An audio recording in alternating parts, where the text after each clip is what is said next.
আসসালামু আলাইকুম। আজকে দেখাচ্ছি ইলিশ মাছ দিয়ে কচুর ছড়া রান্না। আমরা প্রথমে আধা চামচ লবণ, আধা চামচ মরিচের গুঁড়ো, আধা চামচ হলুদ গুঁড়ো দিয়ে আমরা মাছটা খুব ভালোভাবে এভাবে মশলার সাথে মাখিয়ে দিচ্ছি। তারপরে হালকা একটু এপাশ ওপাশ ভেজে আমরা উঠিয়ে নিচ্ছি।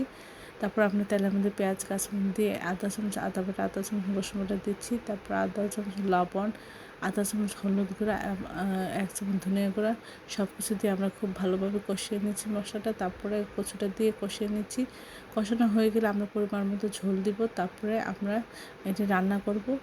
সব কিছু ঠিকঠাক হয়ে গেলে স্বাদ ঠিক হলে আমরা তখন নামিয়ে পরিবেশন করব। আসলে এই রান্নাটা অনেক মজা হয়েছিল, দেখতে অসম্ভব সুন্দর হয়েছিল। মোবাইলের প্রবলেমের কারণে সঠিক কালারটা আসে নাই। সবাই আমার চ্যানেলটি লাইক করুন, শেয়ার দেবেন, সাবস্ক্রাইব করবেন, প্রিয়জনকে বেশি বেশি করে শেয়ার দেবেন। আমার চ্যানেলে সব রকম রান্নার রেসিপি রয়েছে, আশা করে দেখবেন। আর এই মজার মজার রান্নার রেসিপিগুলি আপনার বাসায় একবার হলেও ট্রাই করে আপনাদের প্রিয়জনকে খাওয়াবেন। তখন বুঝতে পারবেন এই রান্নাগুলি কতটা অসাধারণ হয়েছিল আর খেতে সুস্বাদু হয়েছিল। আশা করি একবার